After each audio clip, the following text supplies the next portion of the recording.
ఎట్లుందన్న ములుగు పరిస్థితి ఏ విధంగా ఉంది? చాలా దారుణమైన పరిస్థితి ములుగులో ఉందన్న. చాలా ఇబ్బందులు ఎదుర్కొంటున్నారు. అంటే మామూలుగా ఇదివరకు ఏదో అభివృద్ధి చేస్తాం అని చెప్పి చెప్పుకుంటూనే అభివృద్ధి అనేది కనబడడం లేదు. ప్రీవియస్‌గా మేడారంకు 251 కోట్లను ప్రభుత్వం అనేది మంజూరు చేయడం జరిగింది. మంజూరు చేసి అక్కడ జరిగిన పరిస్థితి ఏంటంటే చాలా దారుణమైన పరిస్థితి. అక్కడ 250 కోట్లకు కనీసం 100 కోట్ల పని కూడా అక్కడ జరగలేదు. ఎందుకంటే అక్కడ మనం చూసిన ఒక బొమ్మలు, కేవలం బొమ్మలు ప్లస్ ఒక షోప్టప్కు తప్పితే ఈ బొమ్మలు కాదు, మా గిరిజనుల యొక్క కళకు సంబంధించిందని వాళ్ళు మాట్లాడుతూ ఉన్నారు. ఓకే, కళకు సంబంధించిన సంబంధాలని చెప్పి అనుకుంటున్నారు, పెట్టిర్రు. కాకపోతే వాటిలో నాణ్యత అనేది లేదు. ప్లస్ అది ఓన్లీ బొమ్మలు ప్లస్ రోడ్డుకు మాత్రమే పరిమితం అయిపోయినాయి. అవి కూడా ప్రీవియస్గా ఇది వరకు ఒక పూజారి ఒక కొడుకు కూడా కాలు విరగడం అనేది జరిగింది. అది ఎంత దౌర్భాగ్య స్థితి. అక్కడ సరే మంత్రులు ప్రతిసారి పర్యటన అనేది చేస్తున్నారు. చేసి నాణ్యతను ఎక్కడను పరీక్షించిళ్ళు.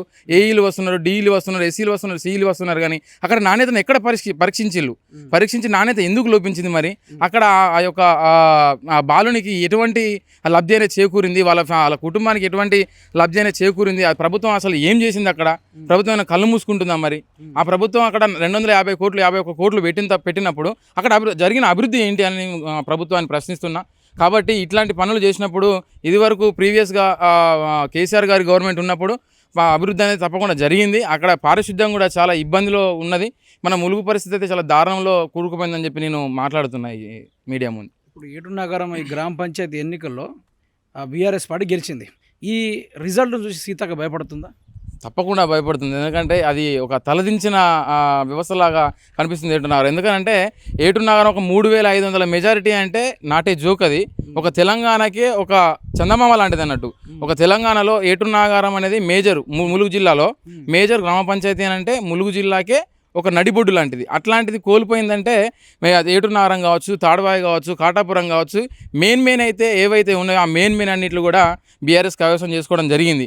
కాబట్టి ఈ మెయిన్ అయితే ఎక్కడ జరుగుతున్నదో ఆమె చేసే అరాచకాలు ఎట్లా ఉన్నాయంటే ఈ మెయిన్ ఎక్కడైతే బీఆర్ఎస్ పార్టీ ఉన్నదో ఈ బీఆర్ఎస్ పార్టీ గెలిచిన ఏరియాలలో అక్కడ ఉన్న మెయిన్ నాయకులను అణిచివేయడం, తొక్కడం, ఒక పోలీస్ స్టేషన్కి వెళితే అక్కడ కూడా బీఆర్ఎస్ పార్టీని లోపలికి రానియకపోవడం, ఇట్లాంటి చాలా నాకలతో చూసిన సందర్భాలు కూడా చాలా ఉన్నాయి. ప్రీవియస్గా నేను ఇదివరకు ఒక సమస్య మీద సమస్యను ప్రశ్నించడానికి వెళ్తే నీవెవరు, అసలు నువ్వు ఎందుకు వచ్చినావు, నువ్వు లోపలికి రావద్దని చెప్పి నన్ను ప్రశ్నించే సందర్భాలు కూడా చాలా వరకు ఉన్నాయి. దీన్ని నేను తీవ్రంగా ఖండిస్తున్నా. ఎందుకంటే ప్రజాపాలన అంటున్నారు, ప్రజలకు సంబంధించిన సంస్థలు కావచ్చు, ఒక డిపార్ట్మెంట్ కావచ్చు, ఏ డిపార్ట్మెంట్ అయినా కూడా పార్టీలకు అతీతంగా పనిచేయాలి తప్పితే పార్టీలకు లోబడి పనిచేయడం అనేది ఇది దౌర్భాగ్య స్థితి అని చెప్పి నేను ములుగు జిల్లా పక్షాన మాట్లాడుతున్నా. ఇప్పుడు మంత్రి సీత గారు మాట్లాడిందంటే నేను ప్రతి అభివృద్ధి చేసుకుంటూ వస్తున్నా, కానీ ప్రజలు మోకాలు అడ్డు పెడుతారు అని చెప్పేసి బీఆర్ఎస్ మీద నెట్టేస్తున్నారు. అడ్డుపడేది బీఆర్ఎస్ పార్టీ వాళ్ళు లేకుంటే ప్రజల తప్పు అది వాళ్ళు అనుకోవడం అట్లా తప్పు. ఎందుకంటే వాళ్ళు చేసే ప్రతి పని ప్రజలు చూస్తున్నారు, గుర్తిస్తున్నారు. వాళ్ళు చేసే ప్రతి పని చేస్తున్నామని చెప్పి అంటున్నారు. కాకపోతే బీఆర్ఎస్ మీద నొక్కుతున్నారు తప్పితే ఇదంతా చేసేది కూడా ప్రత్యక్షంగా ప్రజలే వాళ్ళను బుద్ధి చెప్తారు. ఈ ప్రీవియస్గా సర్పంచ్ ఎలక్షన్లప్పుడు కూడా వచ్చి వాళ్ళు ప్రచారం చేయడానికి 5 సార్లు వచ్చినప్పుడు కూడా ఏం జరిగిందంటే వాళ్ళ కళ్ళతో వాళ్ళే చూసారు. కాబట్టి వాళ్ళు ఎందుకనంటే వీళ్ళంతా బీఆర్ఎస్ మనుషులు మమ్మల్ని నెట్టేసారని బీఆర్ఎస్ పై తొక్కుతున్నారు తప్పితే అదంతా కూడా ప్రజలు చేయాలని కావాలని వాళ్ళు చూసిన పాలన, ప్రజాపాలన ఎట్లుంది, ఇది కరెక్ట్ అనేది కాదు, వాళ్ళకి సమాధానం చెప్పాలి, బుద్ధి చెప్పాలనే ఉద్దేశంతో ప్రజలు చేస్తున్నారు. కానీ ఆమె చేస్తున్న అభివృద్ధి చేస్తున్నారు. మా ఇంటి ముందు కూడా ప్రీవియస్గా మాకు కిరాణా షాప్ ఉంది. మా కిరాణా షాప్ ముందు ఇక్కడ నుంచి దగ్గర ఒక 300 మీటర్ల సీసీ రోడ్డు పోయడం జరిగింది. అట్లాంటి సీసీ రోడ్డు అది ఇప్పుడు నేను చూపిస్తాను, నేను లైవ్లో మీకు ఆర్జీటీవీకి చూపిస్తా. అది పోసిన వారం రోజులకే దాని యొక్క నాణ్యత లోపించి పైకి కంకర్రాలు కనబడితే దాన్ని డాంబర్తో ఫిల్లింగ్ చేసి ఆ డాంబర్ ఫిల్లింగ్ కూడా ఇప్పటికి అట్లాగే ఉంది. అదేనా అభివృద్ధి అంటే? అభివృద్ధి అనేది నాణ్యతతో కూడి ఉండాలి. నాణ్యత కంపల్సరీ ఉండాలి. నాణ్యత లేదు కాబట్టి ప్రజలు చూస్తున్నారు, చూసి కంపల్సరీ బుద్ధి చెప్పాలని కోరుకుంటున్నారు. తప్పకుండా బుద్ధి చెప్తారు. రాబోయే 2028 ఎలక్షన్లో తప్పకుండా కేసీఆర్ గారికి అత్యధిక మెజారిటీ ఇస్తారు. బీఆర్ఎస్ పార్టీ తప్పకుండా మళ్ళీ అధికారంలోకి వస్తుందని. ములుగును కొట్టబోతుందా? ఈజీగా కొడుతుంది, తప్పకుండా కొడుతుంది. ఎందుకంటే ఆమె చేస్తున్న అభివృద్ధి కార్యక్రమాలు 3 సంవత్సరాలు చూసిళ్ళు. ఆమె చేస్తున్న రీల్స్ అవన్నీ చూసి ఏమనుకున్నారంటే ప్రజలు రీల్స్ లేకుంటే అభివృద్ధి కాదండి. అది వరకు మా మంత్రి గారు అంటే మామూలుగా గవర్నమెంట్ లేనప్పుడు ఆమె ఏం చేసిందనంటే ఒక ట్రస్ట్ని పట్టుకొని చెద్దర్లు, దుప్పట్లు కొండాయికి పోయి ఆ చిన్న గ్రామాలు కొండాయికి పోయి అంటే కొండాయిలో ఉన్నది ఎవరు, గొత్తికోయాగు గుడాలు ఎక్కువ ఉంటాయి కాబట్టి ఆ గొత్తికోయ గుడాలు ఏమున్నా కూడా వాళ్ళు 4 సార్లు ఒక మనిషి కనబడంటే ఆ మనిషిని నమ్ముతారు వాళ్ళు. నువ్వు మళ్ళీ 10 సార్లు వేరే మనిషి పేరంటే ఆ మనిషిని నమ్మడం జరగదు. కాబట్టి గొత్తికోయ గుడాలు స్వచ్ఛమైన మనుషులు వాళ్ళు.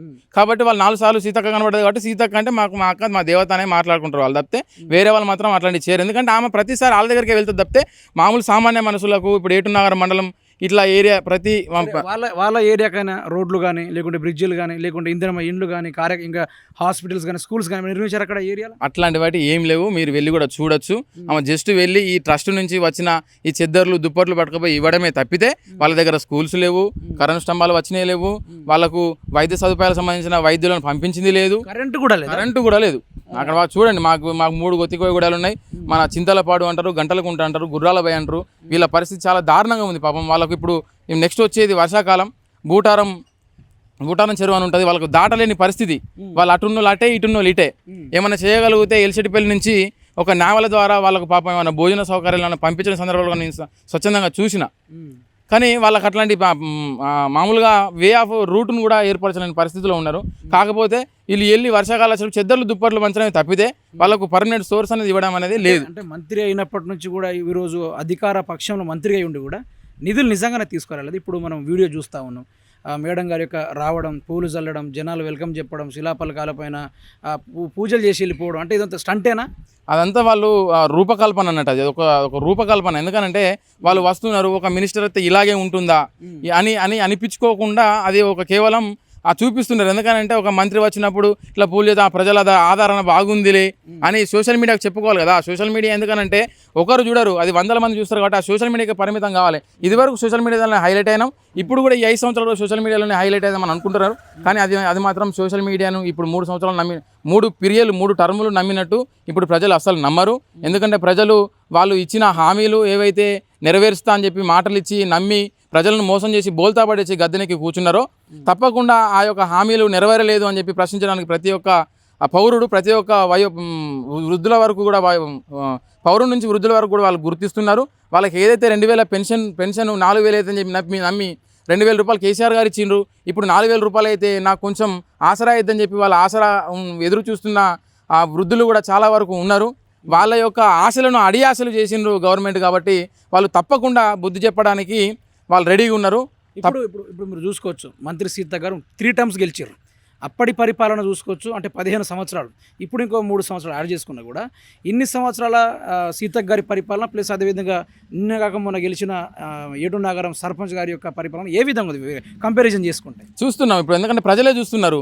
ఇదివరకు ఏం చేసేదంటే సీతక్క గారు వస్తూ పోతూ అక్కడక్కడ వాయిస్ ఇస్తూ పోయేది. ఇప్పుడు ఎందుకంటే ఏటునగరం మొత్తానికి మర్చిపోయినట్టు ఓన్లీ ఏదైతే వాళ్ళ యొక్క ప్రభుత్వంలో ఉన్న కార్యకర్తలకు ఏవైతే ప్రాబ్లమ్స్ జరుగుతున్నాయో అట్లాంటి ప్రాబ్లంలను గుర్తించి వీళ్ళు ఇది కాదు, మేము బాగా చేస్తాం, మేము చేసేటి పనులు చాలా ఉన్నాయని చెప్పుకొని వాళ్ళ కోసం మాత్రమే వస్తుంది. కానీ మిగిలిన ప్రజలను మాత్రం పూర్తిగా మర్చిపోయింది.